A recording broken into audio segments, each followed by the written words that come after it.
ధ్రువ్ మరియు రాజ్ కాలేజ్ రోజుల నుండి కలిసి ఉన్న స్నేహితులు. రక్త సంబంధం లేదు కానీ బంధం అంతకన్నా గొప్పది. చదువు ముగిసిన తర్వాత చెన్నై వేలచేరిలో ఒక పాత 2BHK అద్దె ఇంటిలో నివసించసాగారు. గోడలు పెచ్చులుగా ఊడిపోయాయి, లైట్లు పోయాయి, కానీ అద్దె తక్కువ కావడంతో వాళ్ళేమీ పట్టించుకోలేదు. ధ్రువ్ టెక్ కంపెనీలో రాత్రులు పనిచేసేవాడు. రాజ్ హోమ్ బేస్డ్ డిజైనర్ మరియు స్కెచ్ బుక్ అతడి ఆయుధం. ఒకరోజు పక్కన ఉన్న 202కి కొత్త అధికారులు వచ్చారు, కానీ ఎవరూ అతన్ని చూడలేదు. ఓ రోజు తలుపు దగ్గర ఒక జత చెప్పులు కనిపించాయి. అంతే, అంతకన్నా ఎవరూ ఎక్కువగా ఆలోచించలేదు. కానీ తరువాత విచిత్రమైన విషయాలు ప్రారంభమయ్యాయి. కిచెన్ గ్యాస్ నుండి నీళ్లు ఆటోమేటిక్గా మొదలవ్వడం, గ్యాస్ స్టవ్ నెమ్మదిగా ఆన్ అవుతుంది. వాళ్ళ వైఫై పిక్సెల్ 202 అనే కొత్త డివైస్కి కనెక్ట్ అవుతుంది. అయితే వాళ్ళిద్దరిలో ఎవరికీ పిక్సెల్ ఫోన్ లేదు. ఒకరోజు రాత్రి రాజ్ విచిత్రంగా ప్రవర్తించడం ప్రారంభించాడు. ధ్రువ్ ఆ రాత్రి 2 గంటలకి ఇంటికి వచ్చాడు. హాల్లో లైట్ ఆన్ అయ్యింది. రాజ్ అక్కడ కూర్చుని తలుపు వైపు చూస్తున్నాడు. అతడి ముఖం భయంతో నిండి ఉంది. ఏమైంది అని ధ్రువ్ అడిగాడు. చూపులు తిప్పకుండా రాజ్ నెమ్మదిగా అన్నాడు, ఎవరో మన తలుపులు తెరవడానికి ట్రై చేశారు. ధ్రువ్ తలుపులని చెక్ చేశాడు. లాక్ వేసి ఉంది, ఎటూ కదల్లేదు. ఇది ఒక మధ్యంలో ఉన్న వాడెవడైనా అయ్యుండొచ్చు.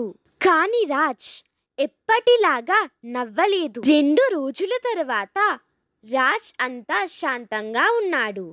కానీ అద్దె ఇచ్చిన ఫ్లాట్ 202 తలుపు కాస్త తెరిచి ఉంది. లోపల ఎవరూ లేరు. కానీ మధ్యలో నీలపై ఒక పుస్తకం ఉంది. అది రాజ్ స్కెచ్ బుక్. పేజ్లో ఉన్న చిత్రం ధ్రువ్ నిద్రలో ఉన్న ఫోటో, ఒక స్కెచ్, కెమెరా కోణం. అతడి రూమ్ లోపల నుండి ఎవరో ఒకరు నిశ్శబ్దంగా చూస్తున్నట్టు. ధ్రువ్కి కోలుకోలేని భయం పట్టుకుంది.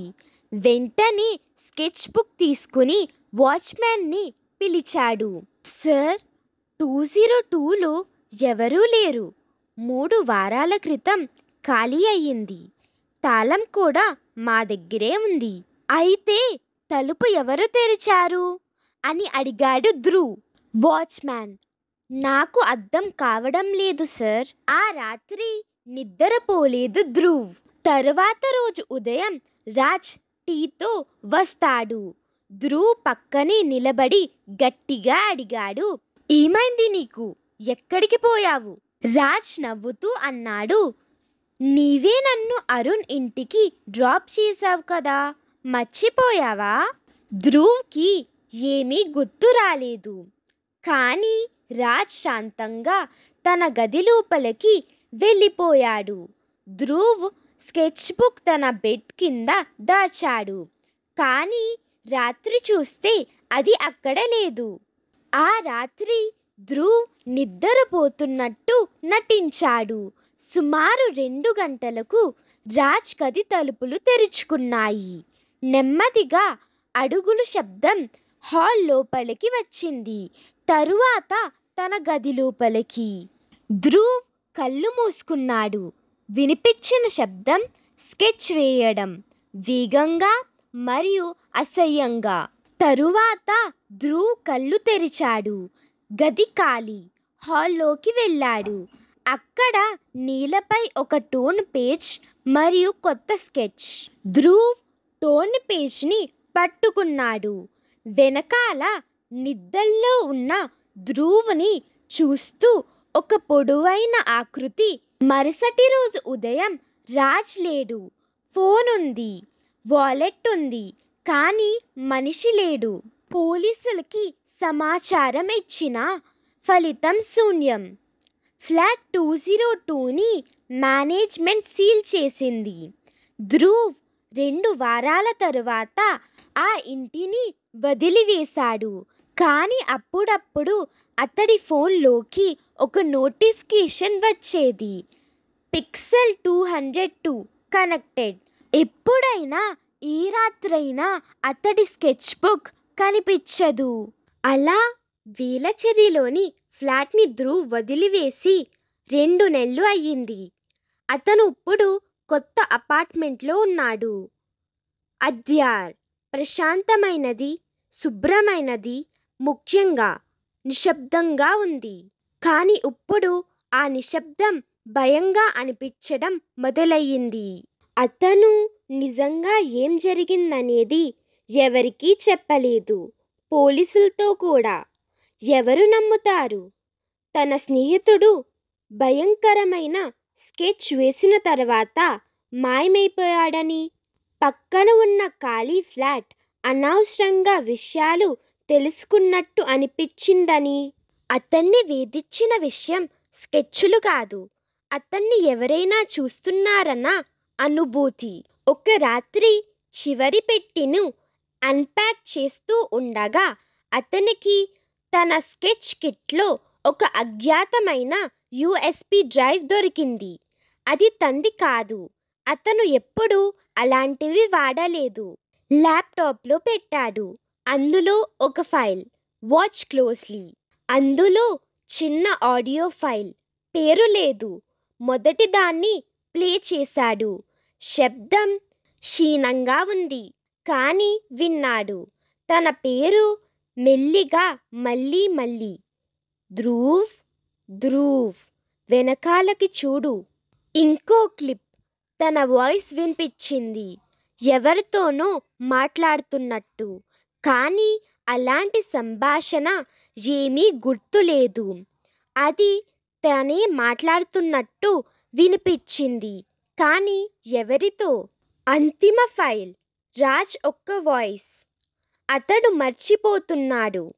నేను ఎక్కువ డ్రా చేస్తే అతను మర్చిపోతున్నాడు.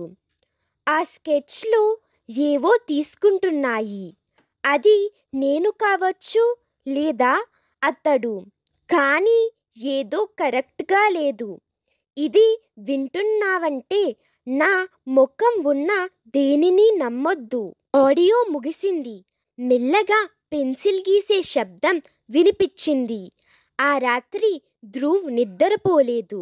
సరిగ్గా 3 గంటలకి అతని ల్యాప్టాప్ స్క్రీన్ ఓపెన్ అయ్యింది. డెస్క్టాప్ మీద కొత్త file, you finally see .jpeg. Click చేశాడు. ఒక ఫోటో, తనదే, నిద్రలో ఉన్న ఫోటో. అతని కొత్త ఫోటోని కోణంలో నుండి తీసినట్టు ఉంది. అతడు ఉలిక్కిపడ్డాడు. అపార్ట్మెంటును జల్లిడి పట్టాడు. తలుపులు లాక్ చెక్ చేశాడు. కిటికీలు మూసి ఉన్నాయి. ఎవరూ లేరు. కానీ టేబుల్ మీద అతడి స్కెచ్ బుక్. ఆ స్కెచ్ బుక్ను వారాలుగా వాడలేదు. తీశాడు. కొత్త స్కెచ్ ఉంది. తను గీయలేని స్కెచ్. 2 వ్యక్తులు, 2 రాజ్. ఒకడు నిలబడి, ఇంకొకడు కూర్చుని. ఒకడు నవ్వుతూ, ఇంకొకడు గమనిస్తూ. కింద రాసి ఉంది, ఒకడు తిరిగి వచ్చాడు, ఇంకొకడు ఎప్పుడూ వెళ్ళలేదు. అతడు పుస్తకాన్ని మూసివెయ్యగా ఆ రాత్రే హోటల్ బుక్ చేసుకుని ఉదయం ఇంటి నుండి వెళ్ళిపోయాడు. ఒక నిర్ణయం తీసుకున్నాడు. తను మునుపటి ఫ్లాట్కి తిరిగి వెళ్ళాలని అనుకున్నాడు, ఫ్లాట్ 202కి. కానీ అక్కడికి వెళ్ళేసరికి భవనం లేనే లేదు. పాడైపోయిందేమో కాదు, మూసివేసిందేమో కాదు, పోయింది.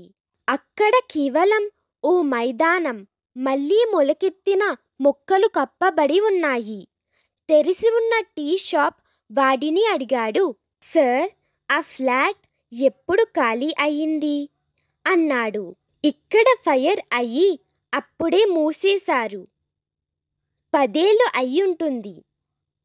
2 అబ్బాయిలు చనిపోయారు. ఒకడిని మాత్రం ఎప్పటికీ వెతకలేకపోయారు. ధ్రువ్ గుండె ఒక్కసారిగా ఆగిపోయింది. వారి పేర్లు అడిగాడు.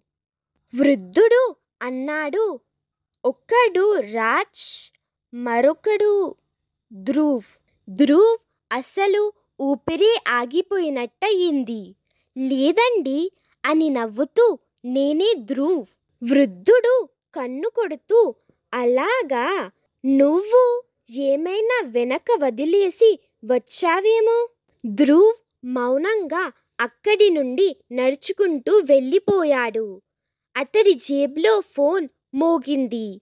కొత్త వైఫై కనెక్ట్ అయ్యింది. పిక్సెల్ 202.